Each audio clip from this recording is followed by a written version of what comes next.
Hello and welcome to Ferris Sports Update. I'm your host, Rob Bentley, and thanks for tuning in. On today's show, we'll talk Bulldog Football. We'll update you on Ferris State women's soccer, and we'll check in with men's basketball as they tip off the year. We'll start, though, first with Bulldog Football and joined by head coach Tony Annese. Coach, welcome to the show. Thanks. Happy to be here. Happy to be back at home this past weekend after a couple weeks on the road. Came back, took on Northwood, and got a big win. Yeah, it was a big win. Coach Haynes he's suffering from some health issues. He wasn't there, but I thought their kids played really hard in his absence. I knew going into the game, I told our guys, I said, don't focus on their record because they're a team that always plays hard. And they drove right down the field and scored on us. Very discouraged about that, but we eventually grasped the momentum and did the things we needed to do to be successful. Certainly, you can throw the records out the window in the GLIAC. Every given night it's going to be a tough battle. It is. There's been a lot of close games this year. A lot of close games can go either way, and we're fortunate to feel like we're the only undefeated team in the GLIAC, and looking forward to our challenge this Saturday. As we go to some of the highlights, beautiful weather day for football here in the month of October. Yeah, let's keep that thing rolling. It's been beautiful. We enjoyed the day. We had a great crowd, and we wore our grays, which our kids like, and so it was all good. You mentioned Northwood comes down here, and they'll get the first score of the ball game, but you certainly were able to battle right back after they got this initial score. Yeah, it's a 40-yard run. That was their biggest play of the game. We just got a little too aggressive on the back end of our defense, and we had 2 penalties that fueled their drive there. We got to eliminate those, so that's really discouraging. So we answered, though. We get a couple big plays, and Marv takes it in there for a touchdown. First of 2 touchdowns on the day from Marvin Campbell, and the defense after that opening drive really stepped up. Yeah, I thought our perimeter of our defense really pursued the ball really well. That was DeLon Stevenson with the tackle. Here we get a mess charge, and they knock the ball out of Jay Rue's hands, and it goes back about 20-25 yards. Using Evan Cummins right here, again able to play a couple different quarterbacks. Yeah, I'm hoping to get Travis back this week too. I hope that we can play 3 this week because he's a really good dual threat guy as well.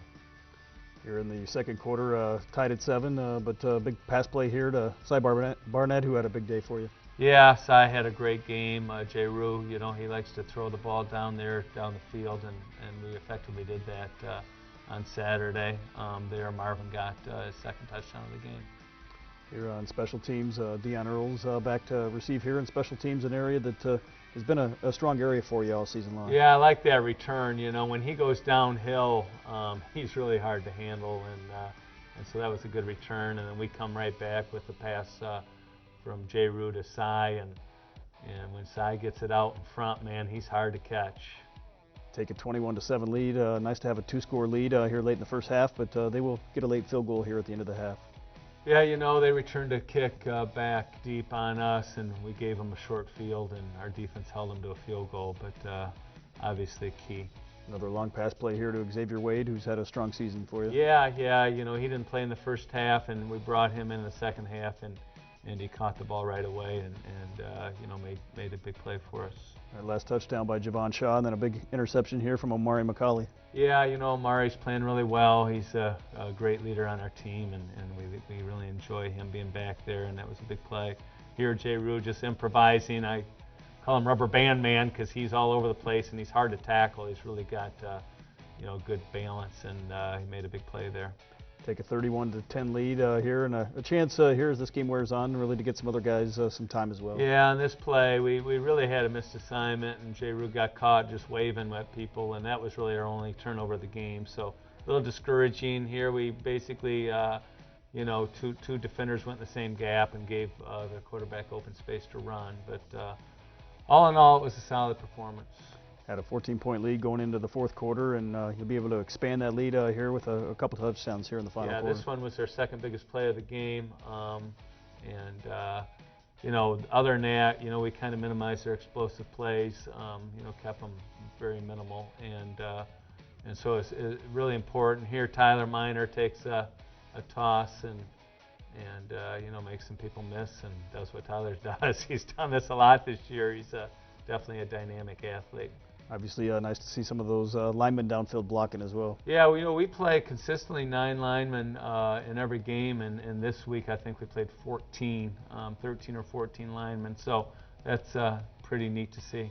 Here, a big interception. John Higgins gets the interception here and a chance maybe to take it back to the house. Yeah, I can't believe he couldn't get that one in. I mean, make a move, John. You're a former quarterback, but no, he wanted Caleb Walker to get a chance to get a touch here and score a touchdown. So it worked out perfectly. First career touchdown here for Caleb Walker as a Bulldog. Yeah, Caleb's a fast athlete, one of the fastest on our teams, and so he's an interesting guy. We've got a lot of hope for him in the future, and we got some young, speedy athletes. 44-17 the final, and now you turn your attention to Saginaw Valley, and led by one of your former assistants in Ryan Brady. Yeah, Ryan Brady, Casey Zenner, I said all the names the other day on the post-team press conference, but it's pretty cool to see. They've got quite a few of our guys, and systems are very familiar and those kind of things. So it should be fun. Football Alumni Day, expecting a large group of former players back here to support the Bulldogs. Yeah, it's been great. It's been great having so many people back. It's just awesome to see. And then going to Wayne State a week ago, a lot of guys there, and then coming back for the home game against Northwood and now against Saginaw. So it's been great. Hopefully we keep a great crowd. It's always meaningful when we got a good crowd with strong support. And we had a great crowd against Northwood, and we're hoping to have a big one against Saginaw.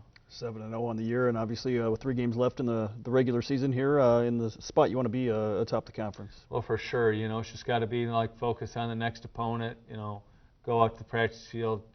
Attention to detail is our issue. Attention to detail.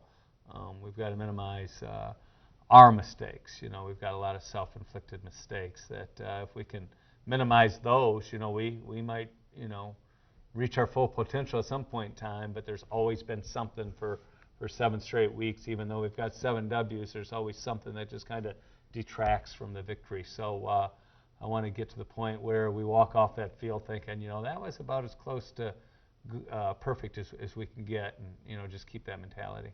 Obviously, with 3 games left, you take it one at a time, but 3 strong opponents here to close out the year, teams that have been playing well. Yeah, no, it's Saginaw is a huge threat. I think they're ahead of us 14-7 at halftime last year at Saginaw, and so focus on them. But looming, going to Tech will be a tough one, and then the closer for us is Grand Valley, who's playing really well as well. So.